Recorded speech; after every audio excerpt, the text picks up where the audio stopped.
बच्चों, मैं फिर आज एक नया वीडियो लाया हूं आपके लिए। इस वीडियो में जो चैप्टर आपका 12 बुक 2 क्लास 12 जो एटम्स है, उसका सबसे इंपॉर्टेंट जो डेरिवेशन है जो आपको यहां पे दिख रहा होगा, एनर्जी इक्वल्स टू 13.6 माइनस में अपॉन एन स्क्वायर, इसको मैं आज आपको डिराइव करना सिखाऊंगा। ये बहुत इंपॉर्टेंट डेरिवेशन है। ठीक है, चलिए स्टार्ट करते हैं। पर स्टार्ट करने से पहले थोड़ा सा इंट्रोडक्शन में क्या दूंगा कि हमारे पास ऑलरेडी एनर्जी का एक इक्वेशन है इस चैप्टर में। वो क्या है? Minus e square over 8 pi epsilon nought r, है ना। हमारे पास ये डेरिवेशन, हमारे पास ये फॉर्मूला है एनर्जी का। जब हमारे पास ये फॉर्मूला एनर्जी का ऑलरेडी है, तो फिर इस वाले फॉर्मूला की क्या जरूरत है? तो इसका सिंपल सा आंसर मैं आपको दूंगा। आपने चाहे केमिस्ट्री में पढ़ा हो एटम्स या फिजिक्स में आपने पढ़ा होगा, तो हमने एक चीज को गौर किया होगा कि एटम्स को हम जब भी पढ़ते हैं तो हम उसके रेडियस के टर्म्स में ज्यादा बात नहीं करते हैं। हम एटम्स को जब भी पढ़ते हैं तो ये उसका ऑर्बिट्स है, दूसरा ऑर्बिट, तीसरा ऑर्बिट, ये उसका न्यूक्लियस जो भी है, तो हम ज्यादा जो बात करते हैं वो n equals to 1, n equals to 2, यानी ऑर्बिट्स के टर्म में हम बात करते हैं एटम्स में। रेडियस की बात नहीं करते हैं किसी भी ऑर्बिट के, ऑर्बिट नंबर की बात करते हैं कि नंबर 1 है, ये नंबर 2 है, नंबर 3 है, ना कि इसका रेडियस ये है, इसका रेडियस ये है, ऐसा नहीं करते हैं।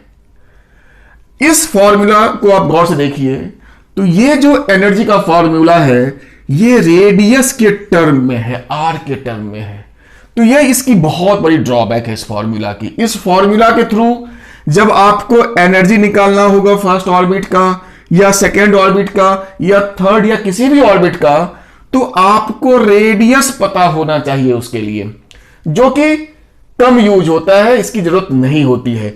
यही कारण है कि इन्होंने कहा भाई इसको हम लोग यूज नहीं करेंगे, यूज होगा जिसमें एनर्जी का फॉर्मूला और वो नंबर, ऑर्बिटल नंबर यानी n की बात करें। क्लियर? तो ये मेरा इंट्रोडक्शन था कि आखिर हम इसको क्यों डिराइव करते हैं, ये इसका नीड हमने समझाया। अब रही बात कि इसको हम प्रूव करेंगे, यूज तो यही फॉर्मूला होगा, हम इसी में कुछ चीजों को पुट करेंगे और फाइनली हमें ये फॉर्मूला निकालना है। तो ये मेरा एक बैकग्राउंड था इस डेरिवेशन का, जो जरूरी था तुम्हें बताना। अब हम इसको प्रॉपर शुरू करते हैं इस डेरिवेशन को कि कैसे करेंगे। चलिए, तो सबसे पहले स्टार्ट जो हम करते हैं वो हम करेंगे, हमें पता है कि किसी भी रिवॉल्विंग इलेक्ट्रॉन का किसी भी ऑर्बिट में जो सर्कुलर मोशन ये है ना, तो इस पे जो सेंट्रीपिटल फोर्स होता है वो mv स्क्वायर अपॉन r होगा, जहां r इसका रेडियस है, v इसकी वेलोसिटी है। ठीक है, और सेंट्रीपिटल फोर्स क्या होगा? तो एक्चुअली जो इन दोनों चार्ज के बीच में जो कूलम्बिक फोर्स है वही तो ये सेंट्रीपिटल फोर्स हमें देता है। तो ये यहां पे मेरा चार्ज Q है, और हम पूरे चैप्टर में केवल हाइड्रोजन एटम की बात करते हैं, तो यहां भी मेरा E होगा। अगर हाइड्रोजन नहीं रहता, कोई भी एटम हो, तो हम उसको ZE लिख सकते थे, पर मैं लिखूंगा नहीं क्योंकि हमारे सिलेबस में केवल हाइड्रोजन है, तो फॉर सिंप्लिसिटी मैंने इसको E ही लिया है।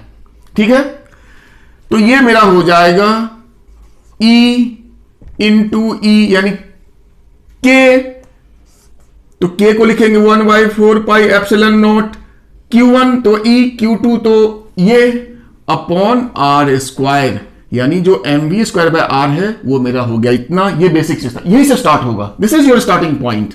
अब क्या करेंगे, एक r कट हो गया, तो मेरा इससे मेरा बचा v square equals to e square over 4 pi epsilon not r, और m आ गया इस पार। तो मेरा एक इक्वेशन आ गया सेंट्रीपिटल फोर्स से, इसको मैंने लिखा इक्वेशन 1। ठीक है, पर हमें प्रूव करना है बोर्स के सेकंड हाइपोथेसिस को यूज करके ये वाला डेरिवेशन, तो लिखेंगे फ्रॉम बोर्स सेकंड हाइपोथेसिस। देखो ये डेरिवेशन लोगों को बहुत परेशान करता है, उनको लिंक ही नहीं मिलता कि कहां से स्टार्ट करना है, कैसे करना है। एक एक स्टेप को मैंने तोड़ तोड़ करके समझाने की कोशिश की है। स्टार्ट करना है सेंट्रीपिटल फोर्स से और उससे तुम्हें वी स्क्वायर का ये वैल्यू निकाल लेना है, बस यहां रुक जाओ। फिर बोर सेकंड हाइपोथेसिस, तो हमने क्या पढ़ा था, L equals to NH over 2 pi, ये तो आपको पता होगा। L तुम्हारा एंगुलर मोमेंटम है, H प्लैंक कांस्टेंट है, N तुम्हारा ऑर्बिटल नंबर है, जिस N की हम बात कर रहे थे इस डेरिवेशन में जो इंपॉर्टेंट है। पर L तो सबको पता है, जो एंगुलर मोमेंटम होता है वो mv इंटू r होता है, that is your NH over 2 पाई। अब यहां पे एक मैनिपुलेशन, हम दोनों साइड स्क्वायर कर देंगे। क्यों करेंगे, तो चूंकि मुझे वी स्क्वायर हमने यहां निकाला है, यहां भी वी स्क्वायर के टर्म में हमें कुछ चाहिए। तो देखो ये मेरा हो जाएगा m square v square r square equals to NH square H square upon 4 pi square, right. This will give you v square equals to N square H square over 4 pi square, और ये m और ये दोनों इधर आ गया। तो हमारा दूसरा इक्वेशन बोर सेकंड हाइपोथेसिस से ये आ गया। पहला इक्वेशन सेंट्रीपिटल फोर्स से, दूसरा इक्वेशन बोर सेकंड हाइपोथेसिस से, जिसके थ्रू हमें प्रूव करना था। अब हम क्या करेंगे, इन दोनों इक्वेशंस को इक्वेट कर देंगे। एक मेरा वी स्क्वायर इतना है, एक मेरा ये है, तो मतलब दिस इक्वल्स टू दिस, ये हम कर सकते हैं। तो मैं इसको इधर कर लेता हूं, एक सेकंड, मैं इनको मिटा लेता हूं। ठीक है, इसको हमने मिटा लिया। अब हम देखेंगे कि मेरा जो E लिखेंगे, E square over 4 pi epsilon not R into m equals to this much, क्योंकि दोनों वी स्क्वायर ही हैं। N square H square over 4 pi square M square R square. देखने में थोड़ा लगता होगा खतरनाक, लेकिन है नहीं, स्टेप्स हैं। जो कट सकता है उसको काटेंगे। देखो 4 और 4 कट हो गया, यहां पाई है, यहां स्क्वायर, तो इसका एक स्क्वायर खत्म हो गया। एक R है, एक R गया, एक M है, एक M यहां गया। तो हमारा बचा यहां पे, और हम इस R को अब ले आते हैं लेफ्ट में। This will give you this R, इसको हम यहां ले आए और बाकी सबको राइट में लेके चले गए। तो एप्सिलॉन नॉट इधर बचा हुआ है नीचे में, तो ये चला जाएगा ऊपर।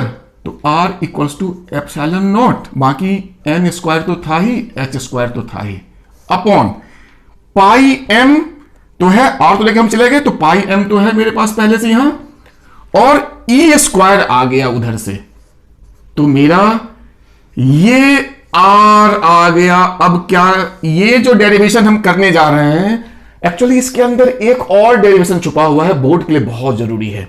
वो ये वाला डेरिवेशन था, the radius of the Bohr's orbit. इसको क्या बोलते हैं, radius of Bohr's orbit. Radius of यानी n के टर्म में है, n1 डालेंगे तो पहले ऑर्बिट का, इस यहां पे आप Rn लिख सकते हो, radius of nth orbit. n1 डालेंगे तो फर्स्ट ऑर्बिट का रेडियस आएगा, 2 डालेंगे तो सेकंड का आएगा, एंड सो ऑन। तो डेरिवेशन के अंदर में ये एक डेरिवेशन है, यानी 2 in 1 ये डेरिवेशन हम कर रहे हैं आज। तो ये बड़ा इंपॉर्टेंट एक रिजल्ट हमारे पास आ गया है। और साथ ही मैं यहां पे एक छोटा सा फॉर्मूला लिख देता हूं कि रेडियस ऑफ nth ऑर्बिट जो होगा, अगर इसको मैं सॉल्व करूं तो n स्क्वायर तो मेरा वेरिएबल है, और बाकी सारे कांस्टेंट उसको हम लोग लिखते हैं R0, यानी फर्स्ट ऑर्बिट। फर्स्ट ऑर्बिट ये आपको न्यूमेरिकल सॉल्व करने में ये काम देगा। इस डेरिवेशन से आपको ये नहीं लिखना है, ये मैंने अलग से लिखा है, ये आपको इसी का एक कंडेंस्ड फॉर्म है। ये आपको न्यूमेरिकल सॉल्व करने में काम देगा कि nth ऑर्बिट का रेडियस क्या होता है, तो n स्क्वायर यानी ऑर्बिट नंबर का square into radius of the first orbit, यानी जब यहां पे 1 डालेंगे तो ये epsilon not H square pi M square, ये सारे कांस्टेंट हैं, इनका वैल्यू पुट करेंगे तो हमें R0, और वो कितना मिलता है तो शायद आपको पता होगा, 0.53 एंगस्ट्रॉम होता है। This is only for your numerical purposes, इसको आप देख लीजिए। डेरिवेशन में आप इसको नहीं लिखेंगे, इसलिए मैं इसको मिटा देता हूं। और इस डेरिवेशन के चक्कर में हमारा एक डेरिवेशन ऑलरेडी हो गया है बोर्स रेडियस का, जो मेरे थंबनेल में मैंने लगा रखा है। तो एक डेरिवेशन यहां तक हो गया। अगर आपसे बोर्स रेडियस पूछे तो आपको यहीं तक करना है, दैट्स ऑल। अब हमने तो करना ये था और हमने ये रेडियस निकाल लिया in terms of orbital number n। तो अब क्या करेंगे, अब इसी r की वैल्यू को हमारा ये जो ओरिजिनल इक्वेशन था एनर्जी का, उसमें जो r है यहां पे हम पुट कर देंगे, हम इस चीज को अचीव कर सकते हैं। तो मैं अभी आपको करके दिखाता हूं कि इसको हम कैसे करेंगे। इन सबको पहले मिटाते हैं। अब देखो कितना आसान है। तो हम लिखेंगे एनर्जी इक्वल्स टू माइनस का E square over 8 pi epsilon naught, और आर की जगह पे ये डालेंगे तो epsilon naught N square H square over pi M E square लिखा। देखने में बहुत बड़ा है पर स्टेप्स इतने आसान है कि आपको समझ में आ रहा होगा। जो कटेगा काटेंगे, ये पाई कट हो गया, बाकी कोई नहीं कटेगा। ये एम ई स्क्वायर ऊपर चला जाएगा, नीचे है तो माइनस एम ई स्क्वायर, और पहले से यहां एक ई स्क्वायर था ही, नीचे बचा मेरा 8 एप्सिलॉन यानी वो भी स्क्वायर आ जाएगा, एन स्क्वायर था ही, एच स्क्वायर था ही। This is your required energy equation जो कि हमें प्रूव करना था। That's all. इतना आसान था ये। को सर ये क्या, हमें तो आपने ये लिखा था, हमें तो ये कहा। यस, ये एक्चुअली तुम्हारा मेन एनर्जी इक्वेशन है, जिसमें देखो तुम्हारा एन स्क्वायर जो है तुम्हारा नीचे में दिख रहा है, बाकी सारे कांस्टेंट हैं। इसको मैं e का पावर 4 कर ही देता हूं, ठीक है। ये आपका हो गया। अब ये आपका चूंकि एनर्जी है उसका एसआई यूनिट्स होता है जूल, तो ये आपका जूल्स में ये एनर्जी की वैल्यू आ गई। लेकिन मॉडर्न फिजिक्स में आपको पता है कि इलेक्ट्रॉन वोल्ट्स यूज होता है।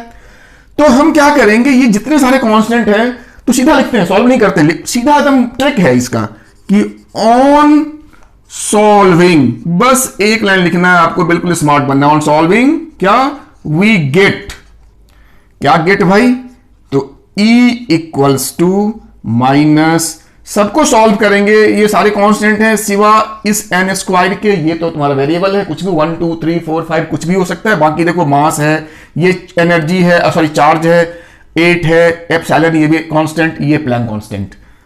सॉल्व करने पे 13.6 अपॉन एन स्क्वायर, और वो भी इलेक्ट्रॉन वोल्ट में, मतलब पकी पकाई खिचड़ी है, ये सब कुछ किया धरा है, इसमें करना नहीं है। स्मार्ट मूव कि on solving we get this much, this is your result. हमें यही तो प्रूफ करना था। मैं दोबारा बोलता हूं कि एनर्जी का ये भी इक्वेशन है, ये भी इक्वेशन है। ये इसलिए इंपॉर्टेंट है कि एटम्स में हम हमेशा ऑर्बिटल नंबर्स की बात करते हैं, इसमें रेडियस के टर्म में है। तो हमने इससे मैनिपुलेट करके एन की सॉरी आर की वैल्यू डाल करके हमने वो जो हमें चाहिए था इन टर्म्स ऑफ एन हमने निकाल लिया। अब यहां पे n इक्वल्स टू 1 क्या हो जाता है, योर ग्राउंड स्टेट की एनर्जी अगर निकालनी हो तो उसको बोलते हैं ग्राउंड स्टेट, और उसमें तुम्हारी एनर्जी कितनी हो जाएगी 1 में।